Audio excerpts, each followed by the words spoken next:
Welcome to Astor TV. నేను మీ విజ్జు. మౌనంగానే ఎదగమని మొక్క నీకు చెబుతుంది. ఈ సాంగ్ వినేటప్పుడు ఎంతో మందికి ఆడియన్స్కి అయితే కళ్ళమని నీళ్ళు వస్తాయి. ఎందుకంటే అక్కడ అక్కడ ఆ చిత్రీకరించిన పాటలో కూడా అందరూ ఉంటారనమాట. అంటే బ్లైండ్, కళ్ళు కనిపించిన వాళ్ళు కూడా ఫ్లూట్ వాయిస్తూ ఉంటారనమాట. అంటే వాళ్ళలో ఉన్నటువంటి భావోద్వేగాన్ని చూపించి డైరెక్టర్ అయితే చాలా బాగా చిత్రీకరించారు. అయితే మన విజయనగరం జిల్లాలో గర్విడికి సంబంధించినటువంటి భవానీ శంకర్ అయితే మనతో పాటు ఉన్నారు.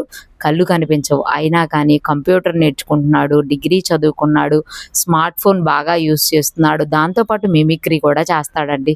మరి అసలు అతని కుటుంబ నేపథ్యం ఏంటి, అతను ఏం చేస్తారు, అతన్ని అడిగి అతని మాటల ద్వారా తెలుసుకుందాం రండి.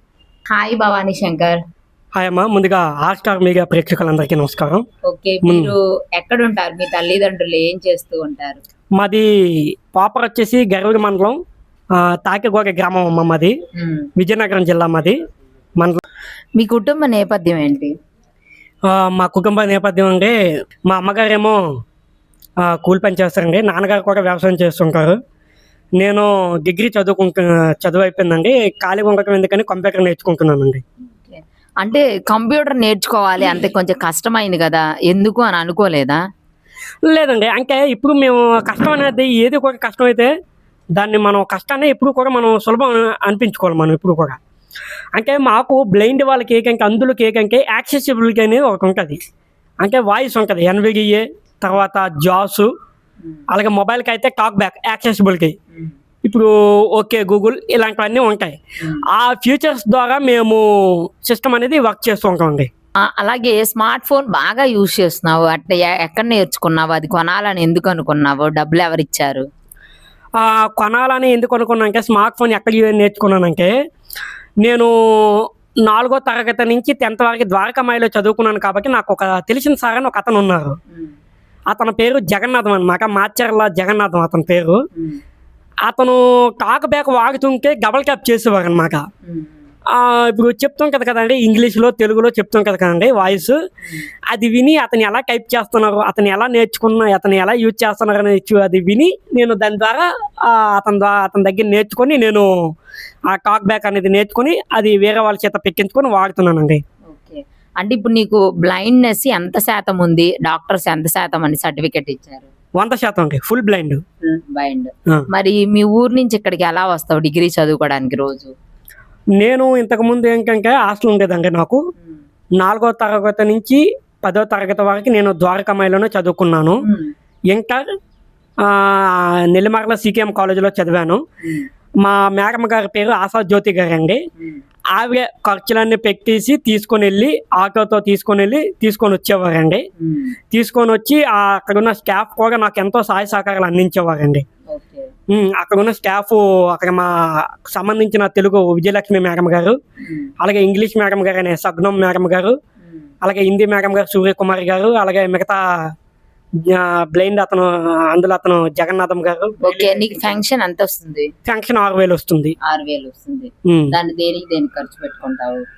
నేను దేని ఖర్చు పెట్టుకుంటానంటే ఆటో ఛార్జీలకి, తర్వాత కాలేజ్ ఫీజుకి సంవత్సరానికి 5,090 రూపాయలు కాబట్టి వాటికి ఖర్చు చేస్తుంటాను. మిగతాది కుటుంబ పోషణ గడవాలి కాబట్టి ఇంటికి సగం ఇస్తుంటానండి. సగం ఇస్తావు? మీ పేరెంట్స్ సపోర్ట్ ఇస్తావు? అవును.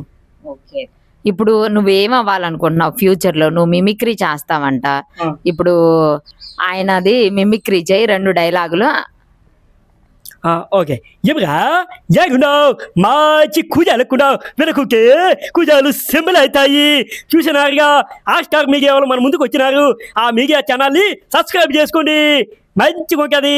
కొబ్బరి ఇలా ఉంటుందండి అతని వాయిస్. ఓకే, అంటే మాలయ్య బాబు గారి కూడా బాగా చేస్తావంట. ఒక్కసారి ఒక మంచి మాస్ డైలాగు మా ఆస్టార్ టీవీ ప్రేక్షకుల కోసం. అందరికీ నమస్కారం అండి. ముందుగా ఆస్టార్ మీడియా ప్రేక్షకులందరికీ కూడా నేను చాలా కృతజ్ఞ అయి ఉంటానండి. ఎందుకంటే వాళ్ళు నాకు ఎంతో సపోర్ట్ ఇస్తున్నారండి. విజయనగరం జిల్లాలో అనేక కార్యక్రమాలు చేస్తున్నారండి. ముందుగా ఒక డైలాగ్ అండి. ఫ్లూకు జిక్కముదు ఊదు సింహముదు కాదు చీకి కాదు కదా ఎసబలి గేకి కూడా తాగనవును. హేయ్, నీకు బీపీ వస్తే నీ పియ్య ఉరుకు తాగేవు, నాకు బీపీ వస్తే ఏపీ ఉరుకుద్ది. ఓకే. అంటే ఫ్యూచర్‌లో ఏమవుదాము అని అనుకుంటున్నావు భవానీ శంకర్? నేను ఫ్యూచర్‌లో అంటే ఏదో చిన్న చితక ఉద్యోగం చేసుకొని నా పేరెంట్స్‌ని పోషించుకోవాలని, నా కాలమని నేను నిలబడాలని, అంటే మా అబ్బాయి కళ్ళు కనబడమని వాళ్ళు బాధపడకుండా ఉండాలంటే నేను ఏదో ఒకటి చెయ్యాలని నా తాపత్రయం అండి. వాళ్ళకి ఏదో అంటే కొడుగ్గా పుట్టిన ప్రతి ఒక్క మనిషి ఏంటంటే జులాయిగా తిరగడం లేకపోతే ఏదో చేయడం చేస్తారు.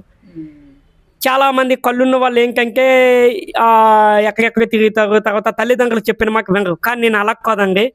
మా పేరెంట్స్ ఏది చెప్తుంది వాళ్ళు ఏది చెప్తే అదే వింటానండి. వాళ్ళకి ఎలా నచ్చితే అలాగే ఉంటాను నేను. అంటే తను చెప్తుంది ఏంటంటే కాళ్ళు చేతులు మనకు అన్నీ సరిగా ఉన్నాగా, కొంతమంది అయితే యువత కాళ్ళు చేతులు అన్నీ బాగున్నా కానీ మామూలుగా వ్యసనాలకు బానిసలై కానీ లేకపోతే ఈజీ మనీకి అయితే అలవాటు పడిపోతున్నారు. కానీ అంటే మన కాళ్ళ మీద మనం నిలబడాలి అని ఇప్పుడు ఏవైతే ఏఐ టెక్నాలజీ కానీ లేకపోతే అంధత్వం ఉన్నా కానీ ఇవన్నీ టెక్నాలజీ సాయంతో ఏ విధంగా నేర్చుకోవాలని గర్వి నుంచి విజయనగరం వచ్చి నేర్చుకుంటూ అలాగే తనని తను నిరూపించుకోవడానికి చిన్న అంటే మిమిక్రీ అనేది ఇష్టం అనమాట. దాంతో అయితే కొన్ని మిమిక్రీ అయితే చేస్తూ ఉన్నాడు. ఇంకా నీకు కమీడియన్స్ ఎవరైనా వాళ్ళ వాయిస్ ఇమిటేట్ చేయవా? ఇప్పుడు కొండవలస లక్ష్మణరావు గారు ఉందండి. చెక్కలు చెక్కకి బియ్యం లెగెత్తి కొడితే లెగ్గుంది ఆ లెగ్గుంది ఏక బాగా వేట అంగమ్మత్త ఏ సంగతి ఎలాగొన్నా వేట ఏకనుకుంటాను వేట ఎవరనుకున్నావు కొండవలస. నీ ఫేవరెట్ ఎవరు? అంటే ఇప్పుడు ఇన్ని వాయిస్లు ఎలా గుర్తుపెట్టుకుంటావు నువ్వు అసలు? నేను ఇన్ని వాయిస్లు గుర్తుపెట్టుకోవాలంటే అండి, ఒకటి ఫస్ట్ ఆఫ్ ఆల్ వినాలి. విని దాన్ని గ్రహించి అర్థం చేసుకోవాలి. అర్థం చేసుకోకంటే ఏది కూడా మన కాదండి. మీరు అడగొచ్చు అంటే సాధారణంగా నువ్వు ఎలా చదువుకుంటావు అంటే మాకు బ్రెయిలీ లిపి ఉంది. ఇప్పుడు అంటే ఏఐ వచ్చింది టెక్నాలజీ. ఆ ఏఐ ద్వారా కూడా మేము మహారాజా సంస్కృత కళాశాలలో చదువుకున్న వాళ్ళం అండి. మా గురువు గారు జనార్దన్ గారు మా ప్రిన్సిపల్ సార్, అతను లెక్చరర్స్ చెప్పి మాకు పీడిఎఫ్లు అనేవి పెడితే మేము వాయిస్ ద్వారా చదువుకునే వాళ్ళం. అక్కడున్న లెక్చరర్స్ కూడా మాకు చాలా హెల్ప్ చేసేవారు. ఎవరు కన్నం నాయక్ సార్ కానివ్వండి, తర్వాత వరలక్ష్మి మేడం గారు, తర్వాత మిగతా ఇంగ్లీష్ మేడం గారు అని సులోచన మేడం గారు, వాళ్ళు మాకు ఎంతో ప్రోత్సాహం ఇచ్చేవారు. భవానీ మేడం గారు, వీళ్ళందరూ కూడా నాకు చాలా చాలా హ్యాపీగా అనిపించేది. తర్వాత నా గురించి వాళ్ళు కూడా కొంచెం పోనీలా కనబడకపోయినా కొంతమంది కళ్ళు కనిపించి కూడా అన్నీ ఉండి కూడా కాలేజీలకు రారు. నా గురించి వాళ్ళు కూడా చాలా కొన్ని సందర్భాల్లో చెప్పడం జరిగింది. వారికి కనబడకపోయినా ఎండైనా వానైనా ఏ అయినా పగలైనా కాలేజీకి వచ్చి వెళ్ళేవాడు ఎవరైనా ఉన్నారంటే అది భవానీ శంకర్ అని చెప్తుంటారు నా గురించి. అంటే ఇప్పుడు నువ్వు ఇంత చదువుకుంటున్నావు కదా, ఇప్పుడు జనార్దన్ సార్ని చూసావు కదా, ఆయన ఒక కాలేజీకి ప్రిన్సిపాల్ అయ్యారు. అలా ఎప్పుడైనా స్ఫూర్తి పొందావా? ఆయన ఇన్స్పిరేషన్ గా తీసుకున్నాను. నేను కూడా ఆయనలాగా అవ్వాలి. మనం కూడా అంటే కాలేజీలకే పరిమితం అవ్వకూడదు. అప్పుడప్పుడు కూడా చిన్న చిన్న కార్యక్రమాలు, కల్చరల్ యాక్టివిటీస్ అలాగే మిగతావి కూడా చెయ్యాలని నేను అనుకున్నాను. తర్వాత మా ఇక్కడ తోటపాలెం వెళ్ళే రోడ్లో ఫోరెస్ట్ డిగ్రీ కాలేజ్ వైపు శివాలయం back side, Tirumala back side Sarathi welfare association అని ఉంది. అది ఏంటంటే నాకు ఎలా తెలిసిందంటే జనార్దన్ నాయక్ సారే చెప్పారు ఆ ప్రదీప్ గారి గురించి. నాకు తెలియదు ఆయన గురించి. ఎప్పుడైతే కొన్ని సందర్భాల్లో ద్వారకామాయి అందుల పాఠశాల అది క్లోజ్ అయినప్పుడు అది ఎందుకు క్లోజ్ అయిందో కూడా నాకు తెలియదు. కొన్ని కారణాల వల్ల అది మేబీ క్లోజ్ అయ్యింది. తర్వాత మేడం మా పరిస్థితి ఏంటి ఎలాగంటే, నాన్న నువ్వైతే చదువుకో శుభ్రం చదువుకొని మా ఆశాజ్యోతి మేడం గారు నాకు స్ఫూర్తినిచ్చారు. నిజం చెప్పాలంటే చాలా మంచి మనిషి అండి ఆవిడ అనగా అక్కడ పనిచేసిన స్టాఫ్ అనగా కంప్యూటర్ నేర్పించడానికి కూడా ఒక ఆవిడ ఉండేది. దుర్గా గారనే ఒక ఆవిడ ఉండేది అనమాట. ఆవిడ కూడా స్పెషల్గా కేర్ తీసుకొని మా బ్లైండ్ వాళ్ళకి మా కంప్యూటర్ నేర్పించేవారు అనమాట. 4వ తరగతి నుంచి డిగ్రీ వరకు ఆవిడ కూడా సగం నేర్పించేవారు. నాకు అవన్నీ గుర్తుండగానే కారణం ఏంటంటే సగం ఆవిడ కూడా నేర్పించేవారు, కంప్యూటర్ టచ్ ఉంది. తర్వాత ఇక్కడ ప్రదీప్ గారి దగ్గరికి వచ్చాను. సారథి వెల్ఫేర్ అసోసియేషన్కి వచ్చిన కాడి నుంచి, గర్ల్స్ హాస్టల్కి వచ్చిన కాడి నుంచి, విజయవాడ ఛాలెంజ్ అక్కడికి వచ్చిన కాడి నుంచి నేను MS Word, PowerPoint, excel అతను నేర్పించారనమాట. మాకు చెప్పింది ఆఫీస్ అకౌంటెంట్స్ కోర్స్ ఆయన చెప్పింది.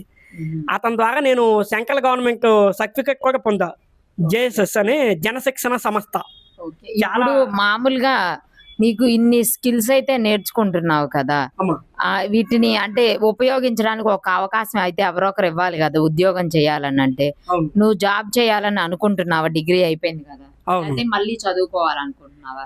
అంటే మళ్ళీ చదువుకోవాలి, అంటే పీజీ చేయాలని ఉంది. దీని తర్వాత ఎంబీఏ చేస్తాను. చేసిన తర్వాత మంచి ఉద్యోగాన్ని సాధించుకుంటే మనకంటూ గుర్తింపు ఉంటుంది, మనకంటూ ఒక స్థాయి అనేది ఉంటుందని నా అభిప్రాయము. ఇబ్బంది పడే అంశాలు అంటే కనిపించకపోవడం వల్ల ఎక్కడెక్కడ ఇబ్బందులు పడుతుంటావు ఇప్పుడు జర్నీలోనా, లేకపోతే ఏంటి అని అనేది? జర్నీలోనంటే ఇబ్బంది పడుతుంటాం. అంటే కొంతమంది ఏంటంటే అడుగుతాం, అమ్మ బాబు నాకు హెల్ప్ చేయండమ్మా, కొంచెం దారి తెలియదంటే కొంతమంది ఇంకా వెళ్ళండి అన్నట్టుగా మాట్లాడతారు. మరి కొంతమంది ఏంటంటే అది చూసి గ్రహించి వాళ్ళు వచ్చి నా దగ్గరికి వచ్చి, తమ్ముడు ఎక్కడికి వెళ్ళాలి ఏంటనంటే పలాని దగ్గరికి వెళ్ళాలి, పలాని సైడ్కి వెళ్ళాలి, పలాని ఇక్కడికి వెళ్ళాలి అనేసి నేను చెప్తుంటాను అనమాట. వాళ్ళు నన్ను తీసుకెళ్తుంటారు అనమాట. కానీ ఒకటి థ్యాంక్స్ చెప్పించుకోవడం అనేది చాలా ఈజీ. ఆ ముగ్గురిని మరో ముగ్గురు సాయం చేయమన్నాడు, మరో ముగ్గురు సాయం చేస్తే చాలా ఉపయోగపడుతుంది.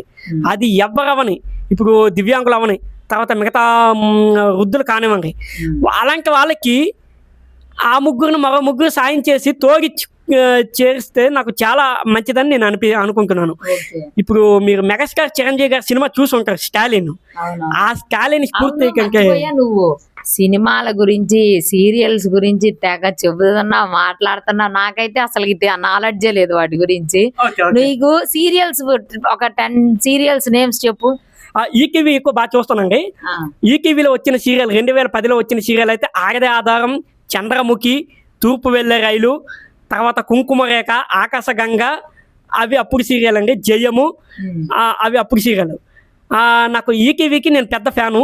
నా ఫేవరెట్ ఇన్స్పిరేషన్ రామోజీరావు గారు. అంటే ఆయనలాగా నేను కూడా కొంతలో కొంతనే చెయ్యాలి అని నా అభిప్రాయం అండి. నాకు రామోజీరావు గారు అంటే చాలా చాలా అభిమానం. ఏ ఛానల్ అయినా ఆపేస్తానేమో చూడడం, కానీ ఈటీవీ మాత్రం కంపల్సరీ చూస్తుంటా. అంటే అన్ని వింటూ ఉంటావా? అవునమ్మా, అన్ని వింటూ ఉంటా. ఓకే, సీరియల్ యాక్టర్స్ ఎవరు అభిమానివి? ఏదన్నా ఒక డైలాగ్ చెప్పు వాళ్ళది. సీరియల్ యాక్టర్ అంటే ఇప్పుడు ఝాన్సీ సీరియల్ ఎక్కువగా చూస్తుంటానండి. 7 o'clock వస్తూ ఉంటుంది. అంటే సోమేశ్వరరావు గారి క్యారెక్టర్ అది, అక్కడ ముసలతను చేస్తుంటారు అనమాట. ఆ క్యారెక్టర్ వాయిస్ తీసుకున్నట్లయితే, ఝాన్సీ అయినా నీకెన్నిసార్లు చెప్పాలి ఈ పిల్లలు ఇక్కడికి రానవద్దని. ఏదో కోటాక వాళ్ళు వీళ్ళు ఇంట్లో ఉంటున్నారు, కానీ లేకపోతే వీళ్ళు ఎప్పుడో బయటికి వెళ్ళిపోయేవాళ్ళు. మోనాల్ని నువ్వేం చేస్తావో నాకు తెలీదు, వీళ్ళు మాత్రం బయటికి వెళ్ళిపోవాలి. ఎలా చేస్తావో ఏం చేస్తావో నాకు తెలీదు. రే ధన, కమల, నీకు ముందే చెప్తున్నాను. ఎందుకంటే ఈ పిల్లల మీద ప్రేమ, అనురాగాలు, ఆప్యాయతలు అంటే నాకు అసహ్యం. రే గౌతమ్, ఎప్పుడు చూసినా ఎస్ఐ అంటూ ఉంటా, కానీ ఏదో రోజు ఆ బిజినెస్ చూసుకోవాలంటే చెప్తూ వినవు. అయినా ఆ ప్రియాంక కృష్ణప్రసాద్ ఇంటికి వస్తూనే ఉంటున్నారు. ఆ కృష్ణప్రసాద్ గారేమో వాళ్ళ అమ్మాయి పెళ్లి గురించి మాట్లాడుతున్నారు, ఆ ప్రియాంక గురించి. నువ్వేం చెప్తావో ఏంటని నీ మీద ఆధారపడి ఉంది. అయినా ఈ ఝాన్సీకి ఎన్నిసార్లు చెప్పినా అర్థం కాదు. ఎందుకుంటారు ఇక కొంతమంది మనుషులు, చిచ్చి ఈ పొద్దున్న లేస్తే ఇది ఒక సంత అయిపోతుంది నాకు. అయితే మొత్తానికి ఆడవాళ్ళని, వాళ్ళ అభిమానులను అందరినీ తిప్పుకోవడం కోసం సీరియల్స్ చూస్తా ఉంటావా? మీకు ఇంకొక విషయం కూడా ఇక్కడ చెప్పాలండి. నాకు ఇష్టమైన డబ్బింగ్ ఆర్టిస్టులు ఎవరైనా ఉన్నారంటే, ఒకటి నా favourite cinema dubbing artist Sunitha garu, singer and dubbing. నా ఫేవరెట్ సింగర్ వచ్చేసి బాలు గారు అండ్ చిత్ర గారు. ఇంకా సీరియల్లో డబ్బింగ్ ఆర్టిస్టులు అయితే శ్రీవల్లి గారు, భవానీ గారు అండ్ అమలానాయకి గారు, జ్యోతి వర్మ గారు. ఆవిడ వాయిస్ చాలా చాలా క్యూట్గా ఉంటుంది అనమాట. నేను చాలాసార్లు విన్నాను కూడా. ఎన్నో సీరియల్కి డబ్బింగ్ చెప్తారు. మా టీవీలో వల్లీలో మల్లికి చెప్తుంది ఆవిడ. తర్వాత మనసంతా నువ్వేలో సింధు క్యారెక్టర్ చెప్తున్నారు. ఝాన్సీలో ఝాన్సీ క్యారెక్టర్ లాయర్ క్యారెక్టర్ అనమాట అది. తర్వాత మనము ఇన్ని మాటలు, సారీ తమ్ముడు, అవన్నీ నాకు సగం అసలు తెలియదు అనమాట. అనర్గళంగా నువ్వు నాకు నా యాంకరింగ్ పోస్ట్ నువ్వే కొట్టేసేలాగా ఉన్నావు. ఫస్ట్ అయితే అసలుకి సినిమా నాలెడ్జ్ కానీ, సీరియల్స్ నాలెడ్జ్ కానీ, మాట్లాడడం కానీ అనర్గళంగా ఇదంతా కూడా అంటే మనం కళాకారుల్ని ఖచ్చితంగా ప్రోత్సహించాలన్నమాట. ఈ రోజున తనకున్నటువంటి ఇష్టంతో కావచ్చు ఏదైనా కానీ ముందుకైతే వచ్చాడనమాట. ఖచ్చితంగా భవానీ శంకర్ని అందరూ అభిమానించాల్సిందే, ముందుకు తీసుకెళ్ళాలి. మీకు మంచి అవకాశాలు రావాలి, మీరు అనుకున్న ఈటీవీ దగ్గరకైతే మీరు వెళ్ళాలి, అక్కడ కూడా పర్ఫార్మెన్స్ చేయాలని నేనైతే కోరుకుంటున్నాను. ఒక పాట పాడు తమ్ముడు. పాట ఓకే పాడతాను. బాలకృష్ణ గారి పాట అయితే పాడతాను. మామయ్య అన్న పిలుపు మా ఇంట ముద్దులకు పొద్దు పొరుపు, మామయ్య అన్న పిలుపు మా ఇంట ముద్దులకు పొద్దు పొరుపు, కమ్మగా పాగన కంటి పాప జ్వాల కానుకే ఇవ్వన చెల్లికి ఉయ్యాల, మామయ్య అన్న పిలుపు మా ఇంట ముద్దులకు పొద్దు పొరుపు, అరచేత పెంచాను చెల్లిని ఎరుగైన బంగారు తల్లిని, అరిగేస్తే పాదాలు కందవా నా కన్నుల్లో కన్నీళ్ళు చిందవా, అమ్మగా లాలించారు నాన్నలా పాలించారు, అన్నగా ప్రేమించారు అన్నీ తానైనారు, తన ప్రాణంగా నన్ను పెంచారు ఆ దైవంగా దీవించారు, అమ్మలంకి అన్న ఈ లోకాన లేరు, మామయ్య అన్న పిలుపు మా ఇంకా ముద్దులకు పొద్దు పొరుపు, కమ్మగా పాడన కంటి పాప జ్వాల కానుకే ఇవ్వన చెల్లికి ఉయ్యాల, మామయ్య అన్న పిలుపు మా ఇంకా ముద్దులకు పొద్దు పొరుపు. బాగా పాడావు. అయితే నువ్వు ఇన్ని చూస్తా ఉంటావు కదా, ఇదే చూడాలని ఎప్పుడైనా అనుకున్నావా? అంటే ఇప్పుడు సీరియల్స్ కానీ లేకపోతే అన్ని పాత ఇప్పుడు లేటెస్ట్ గా ఏమన్నా చూస్తూ ఉంటావా? ఫోన్ లో ఎలా స్క్రోల్ చేస్తావు ఇవి చూడాలి అని? ఎలా స్క్రోల్ చేస్తానంటే టాక్ బ్యాక్ అనేది ఉంటుందండి. ఇప్పుడు చెప్పాను కదా యాక్సెసిబిలిటీ అనేది, అది చెప్తాం కదా అన్నమాట. YouTube, voice, phone, ETV win, assistant, PhonePe, Paytm, navy అని చెప్తాం కదండి. దాన్ని బట్టి ఈపీఐ ఝాన్సీ 394 ఎపిసోడ్ అని చెప్తాం కదండి. ఓకే. అయితే మొత్తానికి అయితే తమ్ముడుకున్న నాలెడ్జ్లో నాకు సగం కూడా లేదు సీరియల్ వైజ్ గా అయితే. అండ్ మోర్ ఓవర్ ఏదైనా పాత ఇవి చిత్రాలు కానీ ఇవన్నీ కూడా మెమరీ, లాట్స్ ఆఫ్ మెమరీ, అంటే దేవుడు ఇచ్చాడు అని కూడా అనుకోవచ్చు అనమాట. ఇన్ని పేర్లు అనర్గళంగా మాట్లాడుతున్నాడు. ఖచ్చితంగా భవానీ శంకర్కి మంచి అవకాశాలు రావాలి. తను అనుకున్నటువంటి ఈటీవీ దగ్గర అయితే పర్ఫామ్ చేసే అంత అభివృద్ధి నేర్చుకోవాలి, ముందుకెళ్లాలని మనస్ఫూర్తిగా అయితే కోరుకుంటున్నాను హాట్ స్టార్ టీవీ తరపున. చెప్పండి. ముందుగా హాట్ స్టార్ టీవీ వాళ్ళందరికీ కూడా ధన్యవాదాలు అండి. నాకు వచ్చి నేను పిలవగానే అంటే మన ఫోన్ చేశారు వాళ్ళు, ఫోన్ చేయగానే నేను కొద్ది కాలేజ్ పని మీద వెళ్ళిపోవడం వల్ల నేను రాలేకపోయాను. ఈరోజు నా ఇంటర్వ్యూ తీసుకున్నందుకు హాట్ స్టార్ మీడియా వాళ్ళందరికీ ధన్యవాదాలు తెలియజేసుకుంటున్నాను. దయచేసి ఈ వీడియోలు మాత్రం ఎవరు కూడా మిస్ కాకుండా చూడండి. చూసి ఓహో పలాని పిల్లలు పలాని అబ్బాయి అని గుర్తుపెట్టుకుని మీరు అందరూ కూడా నాకు సపోర్ట్ చేయాలి, జనాదరణ కూడా నాకు ఉండాలని మనస్ఫూర్తిగా కోరుకుంటూ, అరే నాన్న మన హాట్ స్టార్ మీడియాను మాత్రం సబ్స్క్రైబ్ చేయడం మాత్రం మర్చిపోకండి. అరే సబ్స్క్రైబ్ అంటే సబ్స్క్రైబ్ బాబాయ్, లైక్ మాత్రం మర్చిపోకండి, షేర్ చేయండి అని బెల్ ఐకాన్ మాత్రం క్లిక్ చేయండి. ప్రతి ఒక్క నోటిఫికేషన్ మీ దగ్గరకు వస్తుంది. కమెంట్ చేయండి. Thank you. Wow wow, anchoring అంటే చేసినట్టుగా ఎంత స్పష్టంగా అయితే మాట్లాడాడు అనమాట. కాబట్టి భవిష్యత్తులో మరెన్నో అవకాశాలు రావాలని భవానీ శంకర్కి ఆ దేవుడు ఆశీస్సులు నిండుగా ఉండాలని హాట్ స్టార్ టీవీ తరపున అయితే కోరుకుంటూ మీ విజయలక్ష్మి.